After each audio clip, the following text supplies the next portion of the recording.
नमस्कार, मैं सचिन। आप देख रहे हैं पंजाब केसरी टीवी। हरियाणा में मिली करारी हार को लेकर कांग्रेस में मंथन शुरू हो गया है। कांग्रेस हाईकमान ने टिकट आवंटन से लेकर चुनाव लड़ने तक फ्री हैंड रहे पूर्व मुख्यमंत्री भूपेंद्र सिंह हुड्डा और कांग्रेस के अध्यक्ष उदय भान और प्रदेश प्रभारी दीपक बावरिया को दिल्ली में तलब कर हार का जवाब मांगा है। दीपक बावरिया खराब स्वास्थ्य के चलते वीडियो कॉन्फ्रेंस के माध्यम से बैठक में शामिल हुए, जबकि भूपेंद्र सिंह हुड्डा व उदय भान पूर्व निर्धारित कार्यक्रम के चलते हाईकमान के बुलावे पर मीटिंग में नहीं पहुंचे। कांग्रेस के राष्ट्रीय अध्यक्ष मल्लिकार्जुन खड़गे की अध्यक्षता में हुई इस बैठक में लोकसभा के नेता प्रतिपक्ष राहुल गांधी समेत कई बड़े नेता बैठक में शामिल हुए। बैठक की खास बात यह रही कि इस बैठक में कुमारी सैलजा, रणदीप सुरजेवाला तथा कैप्टन अजय सिंह यादव को नहीं बुलाया गया था। चुनाव से पहले ही हरियाणा कांग्रेस में आपस में ही बहुत खींचातान रही और जो कि अंतिम में आकर हार की वजह बनी।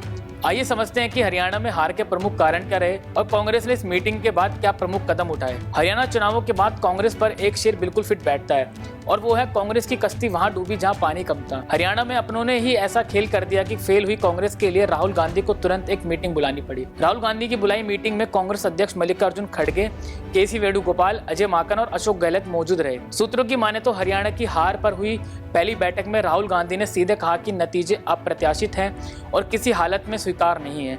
हरियाणा चुनाव में भूपेंद्र हुड्डा और कांग्रेस नेता कुमारी सैलजा कभी साथ नहीं नजर आए।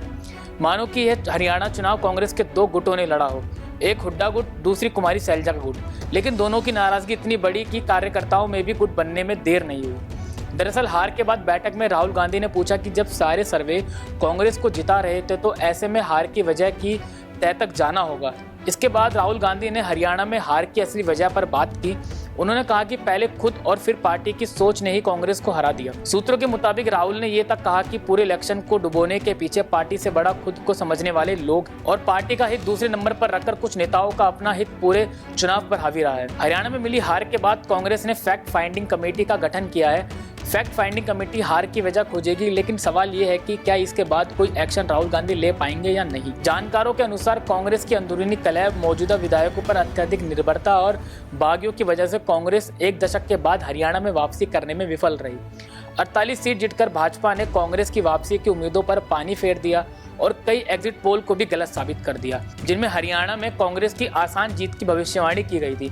कांग्रेस के वरिष्ठ नेता भूपेंद्र सिंह हुड्डा ने कहा कि चुनाव परिणाम राज्य के माहौल के विपरीत हैं। इस वर्ष के लोकसभा चुनाव में सत्तारूढ़ भाजपा से 5 सीटें छीनने के बाद कांग्रेस उत्साहित थी और उसने बेरोजगारी, किसानों की दुर्दशा और अग्निपथ योजना सहित विभिन्न मुद्दों के इर्द गिर्द अपना चुनाव अभियान चलाया था। लेकिन वह एकजुट लड़ाई लड़ने में विफल रही और उसकी गुटबाजी का सत्तारूढ़ भाजपा ने अपने पूरे अभियान में फायदा उठाया। भाजपा चुनाव के दौरान हुड्डा और हरियाणा में पार्टी के प्रमुख दलित नेता कुमारी सैलजा के बीच टकराव का विमर्श खड़ा कर कांग्रेस पर निशाना साधती रही।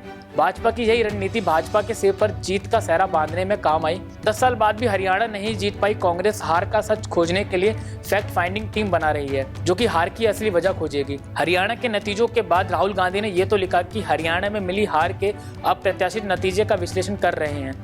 कांग्रेस पार्टी चुनाव आयोग में ये शिकायत भी दर्ज कराई है, लेकिन हरियाणा में कांग्रेस के भीतर ही अलग धांधली चलाने का आरोप लगा है। कांग्रेस इस बार हरियाणा का रण अपनी गलतियों की वजह से हारी है। हरियाणा में कांग्रेस की हार के प्रमुख कारण गुटबाजी, कैंपबाजी, मिसमैनेजमेंट, बागी खुद खड़े कराना, गठबंधन ना करना, प्रभारी का फोन न उठाना, प्रदेश अध्यक्ष का चुनाव लड़ने में व्यस्त रहना, राहुल के दौरे पर अंधेरे में नेताओं को रखना, ओबीसी नेताओं को भाव न देना कांग्रेस की हार की मुख्य वजह परिवारवाद भी रही। कांग्रेस के रणदीप सुरजेवाला अपने बेटे के चुनाव प्रचार में इतना व्यस्त रहे कि उन्होंने पार्टी के लिए चुनावों में ज्यादा समय नहीं दिया। बहरहाल हरियाणा में कांग्रेस की हार हुई हो, लेकिन अभी भी झारखंड, दिल्ली और महाराष्ट्र में जल्द चुनाव होने हैं। कांग्रेस के बाद इन राज्यों में वापसी कर कमबैक करने का अच्छा मौका है।